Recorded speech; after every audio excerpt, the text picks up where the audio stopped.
The Justinian plague in the 540s. The harbor of Constantinople awakens with the usual movement of merchants, dock workers, and sailors transporting grain from Egypt. It's an ordinary day at the heart of the Eastern Roman Empire, spring of 542. But something invisible travels hidden among the sacks of wheat piled in the ship's holds. In the following weeks, the first symptoms appear: sudden fevers, dark spots on the skin, painful swellings in the groins and armpits. Within days, bodies begin to accumulate in the streets of the world's largest city. Churches fill with sick people seeking miracles. Authorities attempt to organize the chaos, but the speed of contamination surpasses any human effort. In less than 3 months, the imperial capital transforms into a scene of silent horror, where the smell of decomposition mingles with incense burned in desperation. Imagine standing at the epicenter of a civilization that dominates the Mediterranean, surrounded by marble monuments, sophisticated laws, and victorious armies, and suddenly witnessing all of it crumble before an enemy no one can see, understand, or fight. How does a society that believed itself at the peak of its strength, protected by God and imperial order, react when it discovers it has no control whatsoever over its own survival? What happens when death spreads faster than any invading army, and neither faith nor gold nor power can stop it? This is the story of the Justinian plague, the first documented pandemic of bubonic plague in human history, which between the years 541 and 543 devastated the Mediterranean world, killed tens of millions of people, profoundly altered the course of European civilization, and marked the beginning of an era of deadly recurrences that would extend for 2 centuries. A biological catastrophe that didn't just destroy bodies, but fragmented empires, redrew borders, transformed economies, and planted the seeds of antiquity's end. The year 540 represents the zenith of Emperor Justinian's ambitions. Constantinople stands as the undisputed center of the civilized world, a metropolis of perhaps 500,000 souls, where Greek philosophy debates echo in marble forums, where the recently completed Hagia Sophia rises as humanity's architectural triumph, and where imperial bureaucrats administer territories stretching from the Balkans to North Africa. This is not merely a city, it is the continuation of Rome itself, the beating heart of an empire that has survived the barbarian conquests of the West, and now dreams of restoration. Justinian's vision appears unstoppable. His general Belisarius has reconquered North Africa from the Vandals, reclaimed Sicily, and recently entered Rome itself, wresting the ancient capital from Gothic control. The dream of reuniting the old Roman Empire under one Christian emperor seems achievable for the first time in a century. Trade routes pulse with activity as Egyptian grain, Syrian textiles, African ivory, and Indian spices flow through Mediterranean ports into Constantinople's warehouses. The imperial treasury fills with tax revenues from recovering provinces. Legal scholars compile the Corpus Juris Civilis, a monumental codification of Roman law that will influence jurisprudence for millennia. This confidence rests on intricate systems developed over centuries. The empire's grain supply depends on annual fleets from Egypt's Nile Delta, where controlled flooding produces surplus harvests that feed Constantinople's masses and guarantee social stability. Military logistics rely on a network of fortified roads, supply depots, and professional soldiers paid in gold coins, minted with the emperor's image. Religious unity enforces political cohesion. Justinian personally involves himself in theological disputes, building churches and suppressing heresies to maintain God's favor for the empire. The urban infrastructure of Constantinople reflects this sophisticated organization. Aqueducts bring fresh water from distant hills. Public baths serve thousands daily. Markets operate under strict price controls. Charitable institutions feed the poor. The imperial palace complex houses thousands of administrators, servants, and guards who maintain the machinery of government. Citizens trust that divine providence and human ingenuity have created an eternal order, immune to the chaos afflicting barbarian kingdoms. Yet this entire edifice depends on invisible assumptions about how the world works. Medical knowledge, inherited from Greek physicians like Galen, understands disease through the theory of humors, bodily imbalances caused by bad air, improper diet, or planetary alignments. No one comprehends contagion as we understand it. No one imagines microscopic organisms. The very trade routes that symbolize imperial power, the grain shipments that prevent famine, the packed urban housing that demonstrates metropolitan grandeur, all of these represent vulnerabilities no one can recognize. The plague begins not in Constantinople, but in the remote borderlands between the Roman and Persian empires, in the region around Pelusium, Egypt, during the year 541. Modern scientific analysis suggests the bacterium Yersinia pestis, carried by fleas living on black rats, found ideal conditions in the densely populated grain-producing regions of the Nile Delta. These rats, unremarkable creatures thriving wherever humans store food, become unwitting vessels for one of history's deadliest pathogens. The bacteria multiply in the fleas' digestive systems, and when infected fleas bite humans, they inject thousands of plague bacilli directly into the bloodstream. The empire's own efficiency becomes its greatest vulnerability. The grain fleet system, designed to prevent famine in Constantinople, operates with clockwork regularity. Every spring and summer, hundreds of ships load Egyptian wheat and sail northward through predictable routes, Alexandria to Rhodes, Rhodes to Constantinople, with stops at major ports along the way. Rats nest in the dark holds where grain is stored, breeding in the warmth, feeding on scattered kernels. When ships dock, rats disembark along with the cargo, establishing populations in every port city. The faster and more efficient the trade network, the faster the disease spreads. Urban density amplifies the contagion in ways no 6th century mind could anticipate. Constantinople's population lives packed into multi-story tenement buildings, where dozens of families share common spaces. Markets bring thousands together daily. Public baths circulate bodies through heated rooms. Religious processions crowd streets with worshippers. The very features that make the city magnificent, its size, its commerce, its social vitality, create countless opportunities for infected fleas to find new human hosts. A single infected individual arriving by ship can seed an outbreak that cascades through neighborhoods in days. The disease itself operates with terrifying efficiency. After a flea bite, victims often show no symptoms for 2 to 6 days. Then comes sudden onset, high fever, severe headache, overwhelming weakness. Within hours, the characteristic buboes appear. Lymph nodes in the groin, armpit, or neck swell grotesquely as the immune system desperately battles the infection. The swellings can reach the size of chicken eggs, dark and painful to touch. In the bubonic form, death occurs in perhaps 60 to 70% of cases, usually within a week.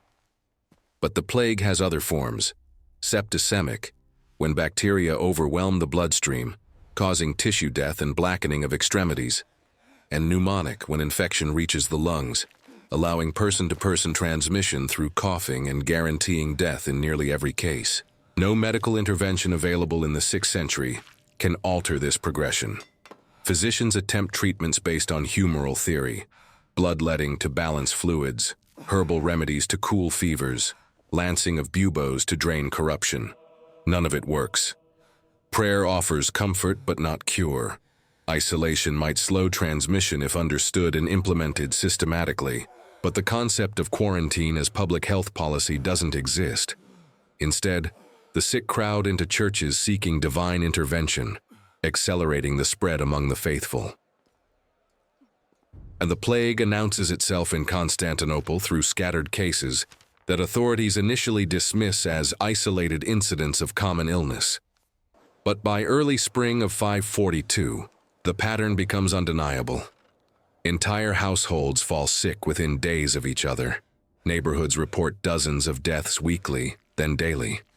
The imperial physician Tribonian, one of Justinian's closest advisors and chief architect of the legal reforms, succumbs to fever and swollen lymph nodes. His death signals that rank and privilege offer no protection. Panic begins to replace the initial confusion. Procopius, the court historian who witnesses these events firsthand, records the progression with clinical detail. At first, families bury their own dead in traditional manner. Funeral processions, proper rites, consecrated graves in church cemeteries. Within weeks, the sheer volume of corpses overwhelms these customs. Gravediggers cannot keep pace. The organized cemeteries fill completely. Families who can afford it hire workers to dig mass graves outside the city walls, paying extravagant sums for this grim service. But even this system collapses as the workers themselves fall ill or flee in terror. By midsummer, Constantinople faces a disposal crisis unlike anything in its history. Bodies accumulate in homes where entire families have perished with no one left to carry out burial. Corpses lie in streets for days, bloating in the heat. The stench becomes unbearable. Emperor Justinian, himself stricken by the plague but surviving after weeks of fever, orders emergency measures. Officials commandeer the defensive towers of the city's fortification walls, packing them floor to ceiling with bodies. When the towers fill, workers simply remove the roofs and continue stacking corpses until the structures become vertical mass graves. Ships are loaded with the dead and sent to sea, their cargo dumped offshore or on uninhabited islands. The economic machinery ceases completely. Markets close as merchants die or abandon their stalls. Workshops fall silent when artisans cannot work or have no customers. The grain distribution system, essential to feeding the population, collapses when dock workers and warehouse managers perish. Food shortages compound the misery, even for those who escape infection. Tax collection halts in affected provinces, not by imperial decree, but because collectors are dead and taxpayers cannot pay. The gold coins that circulated as the empire's economic lifeblood stopped flowing. Military operations suffered devastating disruption. Justinian's reconquest of Italy, progressing steadily before 542, stalls as plague ravages both Roman and Gothic armies. Belisarius finds himself unable to maintain sieges when his soldiers die in their camps. The Goths, equally afflicted, cannot mount effective counterattacks. The war devolves into exhausted stalemate, neither side capable of decisive action.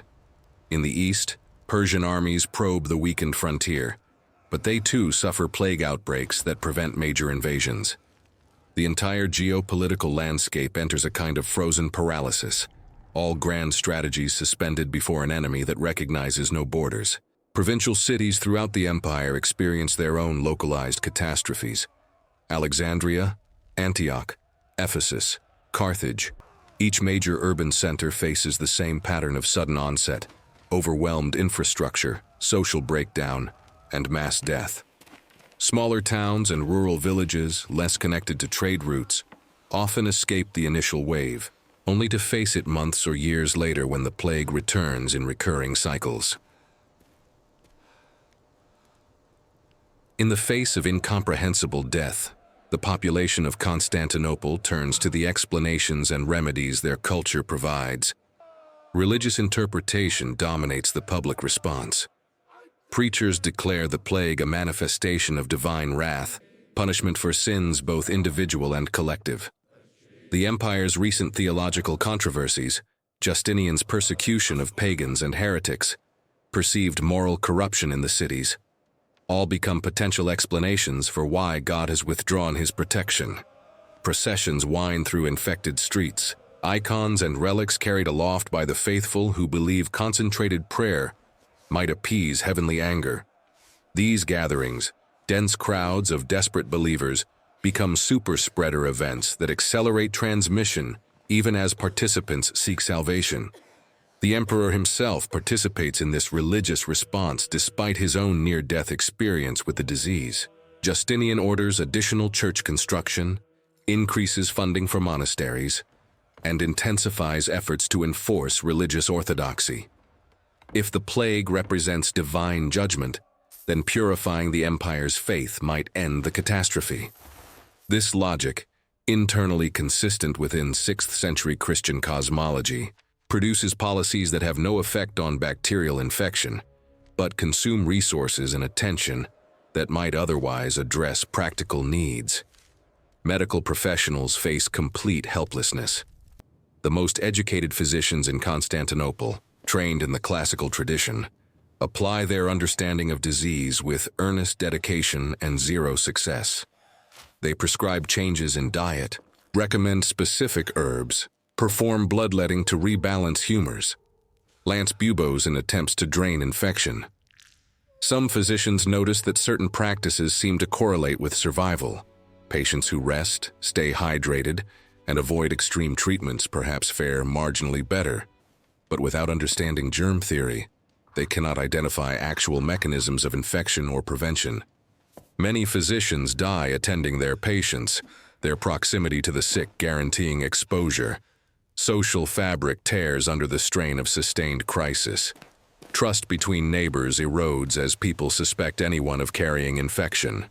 Families abandon sick relatives, leaving them to die alone rather than risk contagion. Stories circulate of looters robbing homes where entire households have perished, stripping corpses of valuables before burial. Some individuals, believing themselves already doomed, reportedly engage in reckless behavior, spending savings on immediate pleasures, abandoning social responsibilities, indulging in activities previously constrained by religious or social norms. Others retreat into extreme asceticism, viewing every moment as potential final preparation for divine judgment. The legal and administrative systems strain to maintain function with decimated personnel. Courts cannot convene when judges, lawyers, and clerks are dead or dying.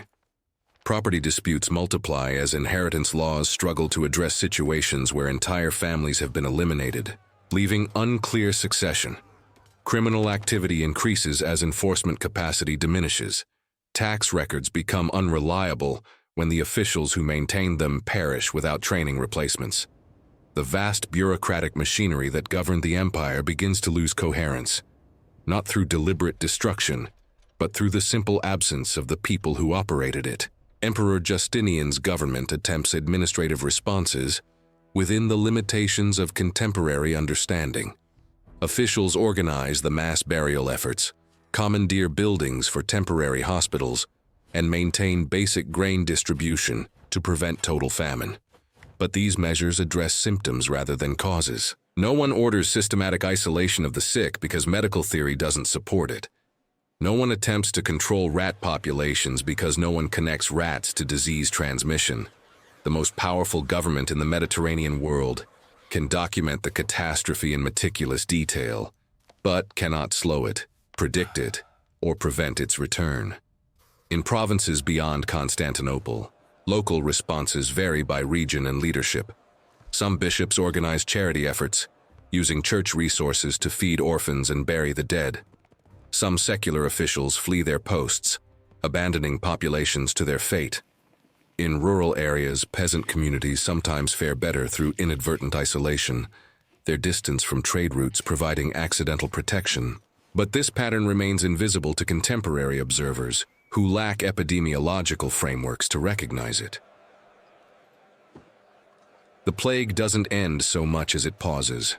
By 543, the initial wave exhausts itself in Constantinople and throughout the empire's core territories, having killed an estimated 25 to 50 million people across the Mediterranean basin and beyond. Modern estimates suggest that perhaps 1/3 to 1/2 of the population in affected urban areas perished. The demographic collapse is staggering. Entire generations of children lost, skilled artisans and administrators irreplaceable, agricultural labor forces decimated. But the bacterium doesn't disappear. It establishes itself in rodent populations throughout the region, creating reservoirs of infection that will generate recurrent outbreaks for the next 2 centuries. Waves of plague return in 558, 573, 586, and beyond, each preventing demographic recovery, each reinforcing the transformation already underway. The immediate consequences reshape the empire's trajectory irreversibly. Justinian's dream of reconquering the Western Roman Empire dies with his soldiers and subjects. The Italian campaigns never recover their momentum. Instead of unified restoration, the peninsula fragments into contested zones controlled by weakened Gothic remnants, Byzantine garrisons, and eventually Lombard invaders who arrive in 568 to occupy territories neither Romans nor Goths can defend. North Africa, freshly reconquered before the plague, remains nominally Byzantine, but never regains its former prosperity or population. The grand imperial vision gives way to defensive consolidation, holding what remains rather than expanding what was lost. Economic transformation proves equally profound. The tax base collapses with the population, forcing the empire to debase its currency and reduce expenditures on infrastructure, military, and administration. Urban centers that depended on complex trade networks and specialized production shrink dramatically. Some cities never recover their pre-plague populations even centuries later. Agricultural production declines as rural labor vanishes, leading to abandoned fields and reduced food surpluses. The economic complexity that characterized late antiquity, international trade, specialized manufacturing, extensive monetization, simplifies into more localized, subsistence-oriented patterns. This shift, combined with ongoing political instability and later Islamic conquests, contributes to what historians recognize as the transition from classical antiquity to the early medieval period. The plague also accelerates religious and cultural changes already in motion. The catastrophe strengthens Christianity's hold on Mediterranean society as survivors seek meaning in suffering and hope in promises of afterlife salvation. Monastic movements expand, attracting people who see worldly pursuits as futile in the face of recurring mortality.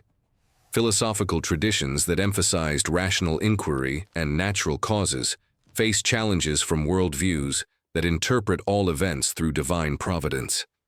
The synthesis of classical learning and Christian theology continues, but the balance shifts toward religious interpretation as the primary framework for understanding reality. Military and political consequences cascade through subsequent centuries. The weakened Byzantine Empire cannot prevent the rise of Islam in the 7th century. Arab armies conquer Syria, Egypt, and North Africa, provinces devastated and depopulated by plague cycles, defended by reduced military forces, governed by strained administrative systems. Historians debate whether these conquests would have occurred without the plague's demographic impact, but the correlation is undeniable. Similarly, Slavic migrations into the Balkans meet less resistance from plague-weakened frontier defenses, permanently altering the ethnic and political geography of southeastern Europe. Yet human societies demonstrate remarkable resilience, even amid catastrophic mortality. Survivors rebuild, albeit in transformed ways. New families form, children are born, fields return to cultivation. Knowledge is preserved even as institutions collapse. Justinian's legal codes survive. Architectural techniques continue. Literary traditions persist through copying and transmission. The plague doesn't destroy civilization. It reshapes it, accelerating transitions already underway and forcing adaptations that might otherwise have taken centuries. The Justinian plague offers modern observers sobering lessons about vulnerability and transformation. It demonstrates how interconnected trade systems that generate prosperity also transmit disease with ruthless efficiency. It shows how even sophisticated societies can face biological threats they cannot understand or control. It reveals the limits of technological and organizational capacity when confronting novel pathogens. And it illustrates how catastrophic mortality reshapes not just demographics but political structures, economic systems, cultural priorities, and the very course of historical development. We live in a world that has experienced its own pandemic reminders of these patterns.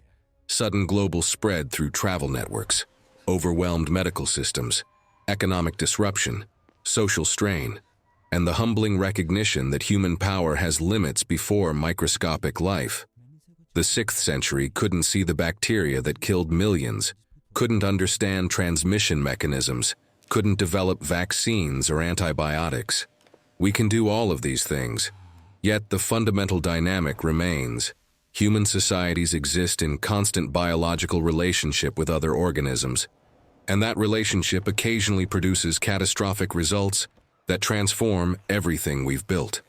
The plague that began in Egyptian grain shipments and devastated Justinian's empire teaches us that complexity creates fragility, that progress isn't linear, and that the systems we trust most completely sometimes harbor the seeds of their own disruption. History doesn't repeat, but it does echo. And in those echoes, for those willing to listen, there's wisdom worth preserving.